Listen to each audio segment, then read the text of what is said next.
Hello लोगोफोर आङो दायो बेबायदिनो चिरां डिस्ट्रिक्ट खयलामयला बिसिडिसिनि सिङाव थानाय बेबायदिनो 1 नं लन्थिबारि गामियाव दंफैयो।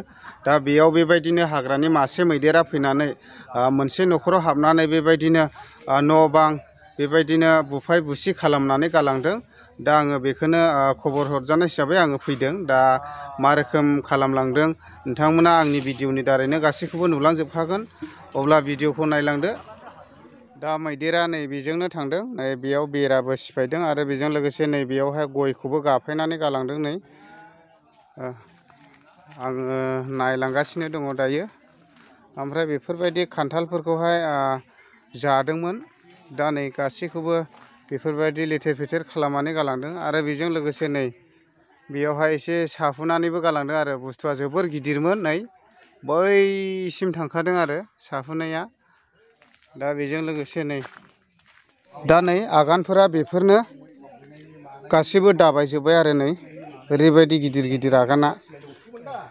दा ओरैबायदि गालाबायनायनि दंजोबो आरो नै नायदो। ओमफ्राय बेजों लोगोसे नैबे खान्थालखौ गाखोदों मैदेरा।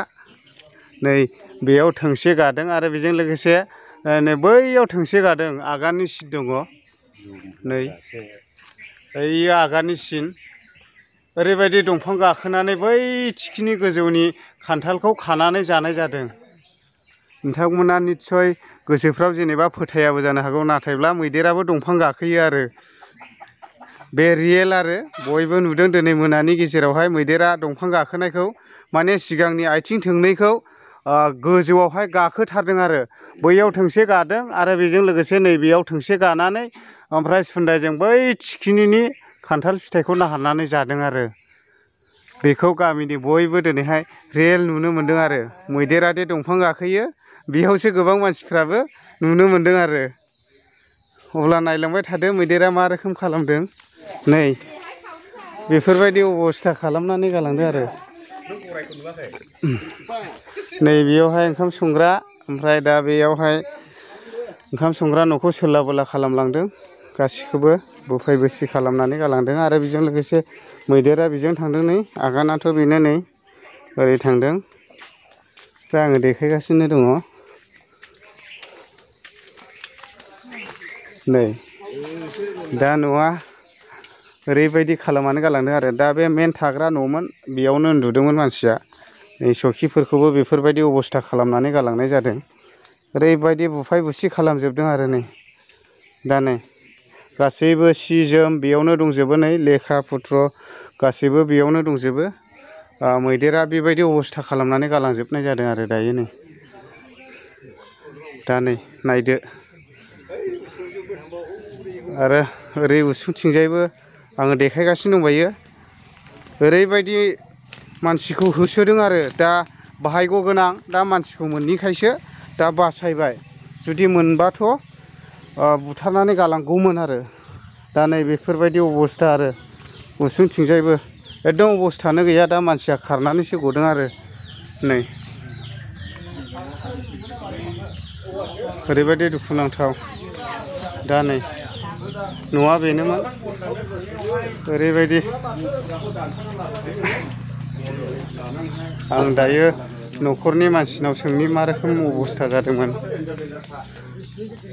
नै आदा खयथासोआव फैया ओरैनो मैदेरा बेयो? 12था ना मा जाखो बिदि आंबो नायरोङासै टाइमखौनो। आस्सा 12था होनदों। माबैसेमोन? मासेल' गिदिर। आस्सा दा न'फोरखौहाय बेबायदि सोला बोला खालामदों। बेयाव उन्दुदोंमोन नामा? बावनो उन्दुदों। आस्सा नै बेयावनो उन्दुनाया ओमफ्राय बैयाव खान्थाल जादोंमोन नालाय लामायाव। औ औ ओमफ्राय बे खान्थाल जानायाव ओमफ्राय जों बनजार लानानै बे न' गुदियावनो थानानै सावनानै होबाय थादोंमोन।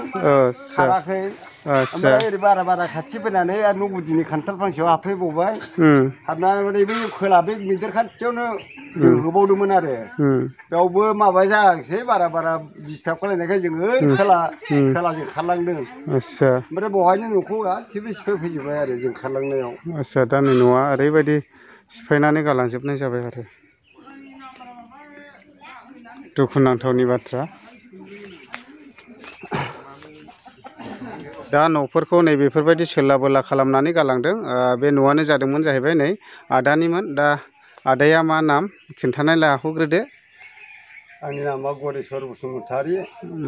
दा हरनि 9टा 12टा समाव मैदेरा फैबाय ओमफ्राय खान्थाल जाबाय खान्थाल जानानै सोमावै सोमावनानै ओमफ्राय होदोंमोन जोङो बनजार लानानै हायाखै ओमफ्राय फांसे खान्थाल दंबावोमोन बे खान्थालाव फैबावबाय खाथियावनो ओमफ्राय फैनाय हिसाबै जोङो बनजार लानानै आरो खाथियाव नांनानै होदोंमोन बे समाव जों बारा मैदेरा नासयनायखाय जों खारनानै न'खौ गारनानै खारनांदों आरो।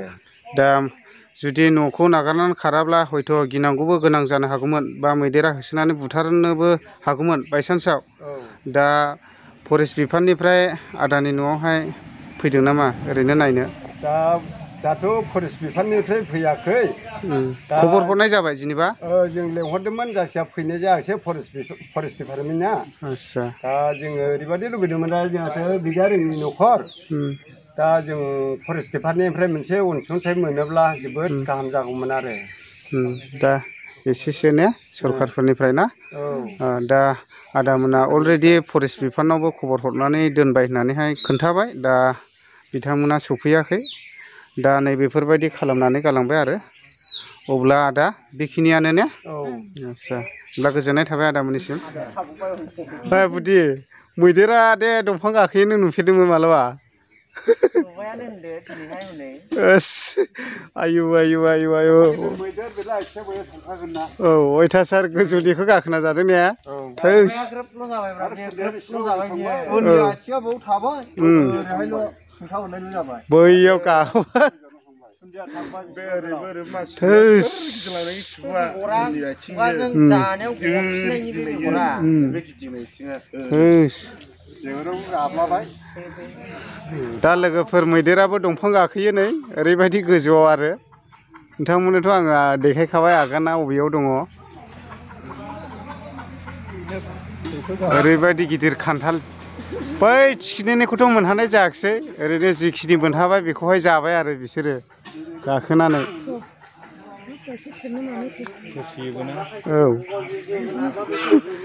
नुफेरबायमोन नामा मैदेरनि गाखोनायखौ? नुवाखैमोनलै नुनायालाय दिनैसो फार्स्ट दा? नोंबो नुवाखैमोन नामा? गैया नुवाखै। दिनै प्रथम नुबाय जाहैबाय। मैदेरखौ दंफां गाखोनायनि ने? रावबो फोथायखानाय नङा ने बिदि? आयु। ओरैबायदि गिदिरखामोन ना मैदेराबो न'जों समान आरो।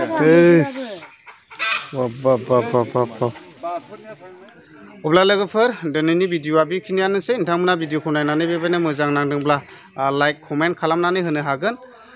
दा बेबायदिनो गोबांथार हाग्रानि मैदेरफोरा फैनानै गामि ओनसोलफ्राव हाबनानै बेबायदिनो गोबांथार न' बां बुफाय बुसि खालामनानै गालांग्रा जाबाय। दाख्लैबो बेबायदिनो सिसुबारि गामियाव गोबांथार न' गाख्लेमनानै गालांदों आरो दिनैबो बेबायदिनो 1 नं लन्थिबारि गामियाव फैनानै न' बां गासैखौबो गाख्रेब गासिब बुफाय बुसि खालामनानै गालांबाय।